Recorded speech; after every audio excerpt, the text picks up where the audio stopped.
जय माता लक्ष्मी की। मैं सरिता नवानी आप सबका अपने आध्यात्म चैनल में स्वागत करती हूँ। आज हम एक ऐसे व्रत के बारे में सुनते हैं जिसके करने से मनुष्यों की बहुत सारी परेशानियों का हल मिल जाता है और मनवांछित फल की प्राप्ति होती है। वह व्रत है वैभव लक्ष्मी का। यह व्रत आधुनिक युग का व्रत है। इस व्रत को करने से मनुष्य की बहुत सारी परेशानियों का हल मिल जाता है। यह मनुष्यों का जो शरीर है, मनुष्यों का जो जीवन है, दुनिया भर की परेशानियां हैं, इसका जब कहीं हल नहीं मिलता तो हमें भगवान की शरण में जाना ही पड़ता है। तो आइए जानते हैं हम इस व्रत को करने की क्या क्या नियम है और कब से इस व्रत को शुरू किया जाता है। तो इस व्रत को करने के लिए शुक्ल पक्ष का दिन लिया जाता है। शुक्ल पक्ष का जो टाइम है वह लिया जाता है। इस व्रत को माघ के महीने में शुरू किया जा सकता है, चैत्र के महीने में, बैसाख के महीने में और कार्तिक के महीने में इस व्रत को करना श्रेष्ठ होता है। तो कैसे करें ये व्रत?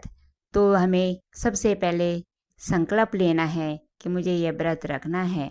तो इसके लिए प्रातःकाल स्नान आदि से निवृत्त होकर स्वच्छ धुले हुए वस्त्र पहने।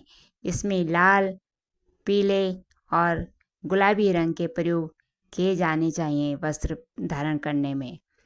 और फिर सबसे पहले अपने पूजा स्थल पर भगवान गणेश जी की आराधना करें।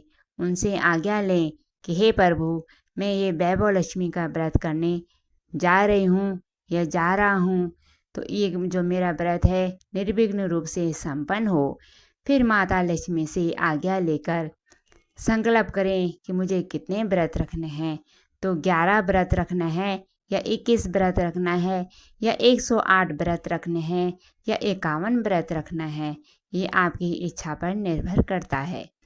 तो संकल्प लेने के बाद हम वहाँ पर जल छोड़ दें। और पूजा स्थल में क्या क्या चाहिए? तो लाल फूल चाहिए, रोली, मोली और माता लक्ष्मी की सुंदर सी कोई तस्वीर हो या मूर्ति हो, और श्री यंत्र भी इसमें ज़रूर होना चाहिए। और एक सोने का या चांदी का सिक्का, जो भी तुम्हारे पास उपलब्ध हो, उसकी हम पूजा स्थल पर रखकर पूजा करनी चाहिए। इस व्रत में लाल फूलों का प्रयोग किया जाता है। हमने संकल्प ले लिया, पूजा कर ली, माता लक्ष्मी की आराधना कर ली और इसमें श्री सूक्तम का पाठ हो जाए तो बहुत श्रेष्ठ होता है।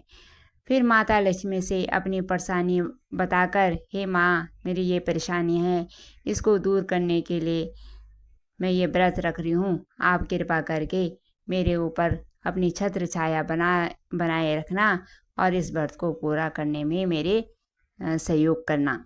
फिर हम व्रत रखें, निराहार रहकर ये व्रत किया जाता है। फल आदि भी खा सकते हैं दिन में। और सायंकाल हम सूर्य अस्त होने से थोड़ा देर पहले माता लक्ष्मी की फिर से एक बार पूजा करें। और वैभव लक्ष्मी की किताब आती है, उसमें हम कथा आदि पढ़कर माता लक्ष्मी की सुंदर सी आरती करके, थोड़ी कथा पढ़ के और अपना अच्छा भोजन कर सकते हैं। वह भोजन इसमें सात्विक होना चाहिए।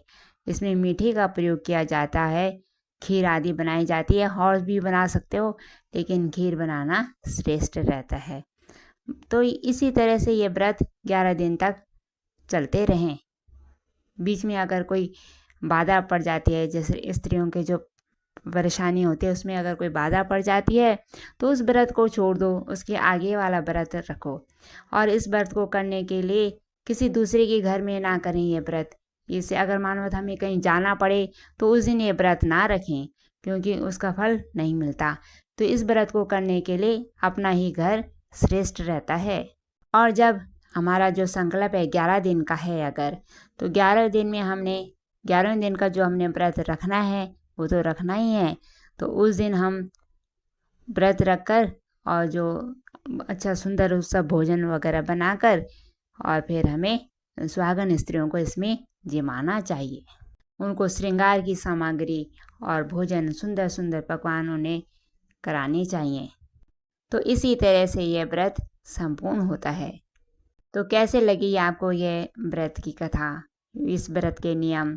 अगर अच्छे लगे हैं तो माता लक्ष्मी का नाम लिखकर आगे भी इसको शेयर करें।